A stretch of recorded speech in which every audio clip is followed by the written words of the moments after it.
Apple releases the second beta of iOS 9, watchOS 2, and OS X El Capitan. Rumors claim that the Galaxy S7 might see an earlier launch than expected, and carrier leaks provide insight on Windows 10 Mobile. I'm Jaime Rivera, a little upset because the day is already ending and I've still got a ton of work, but the show must go on. This is Pocketnow Daily.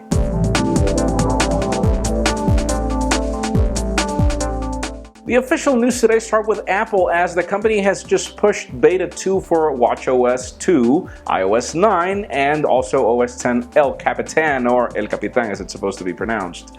And, well, we've only got bug fixes to report here. Apparently there are some minor changes in iconography, in addition to some changes in the keyboard of the iPad, but beware. Some of us, particularly me, have not received watchOS 2 yet, or even iOS 9, as apparently there are some issues and Apple apparently pulled things for a little. We'll keep you posted as we learn more.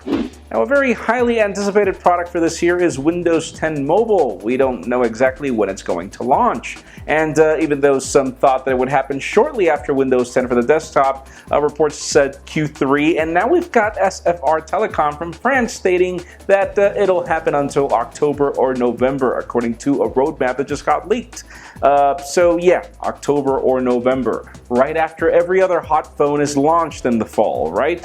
And speaking of the hot phones that we will see for the fall of this year is the Galaxy Note 5, but one product that we were expecting to see is the Galaxy Note 5 Edge, or whatever the name will be for this product. And some trusted sources from Korea are stating that even though we might see the same specifications that we heard for the Galaxy S5, 5.9-inch display, Quad HD, etc., it seems that the Edge product is not going to make it. And we wonder if it has anything to do with that Galaxy S6 Plus Edge, or Edge Plus, and I just get confused with these long names, sorry. Now, something that is totally unexpected for the fall is a Galaxy S7, particularly because the Galaxy S6 lineup, ever since we remember, happens early every year. But it seems that Samsung is not satisfied with its 45 million units sold so far. It seems that the company wants to set another product in the market to compete with the next generation iPhone that happens in September.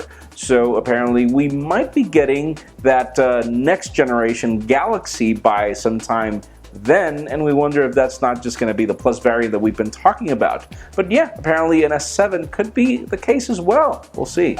And finally, for the very interesting patent trademarks of the day, let's talk about Apple's new TDDI single chip technology. The concept here is that apparently the home button will not be necessary anymore. Apparently, Apple will be able to build Touch ID into the display of the next generation iPhone, or whichever iPhone that may be. And yeah, there are even options for home button gestures to be applied through Force Touch technology. Yeah, these are new things that Apple has been doing, particularly with the new MacBook and the Apple Watch. So it does make sense for the company to figure out a way to remove moving parts from its display, mainly because it generates a lot of customers going to swap devices over a faulty home button. So yeah, it could be the case, but it does lead me to the question of the day. If you had to pick between capacitive displays, or capacitive buttons, should I say, or home buttons, the typical press-C buttons, which ones would you pick? Because in my case, honestly, I prefer hardware buttons. I prefer having something to press. Capacitive buttons are always so easy to press without wanting to do so. But leave us a comment down below. What is your case? Friends, you know the drill. If you want to get the news earlier before this video is filmed, make sure you follow us on Pocketnow.com and subscribe to our YouTube channel as well. You can follow me on Twitter, Jaime_Rivera.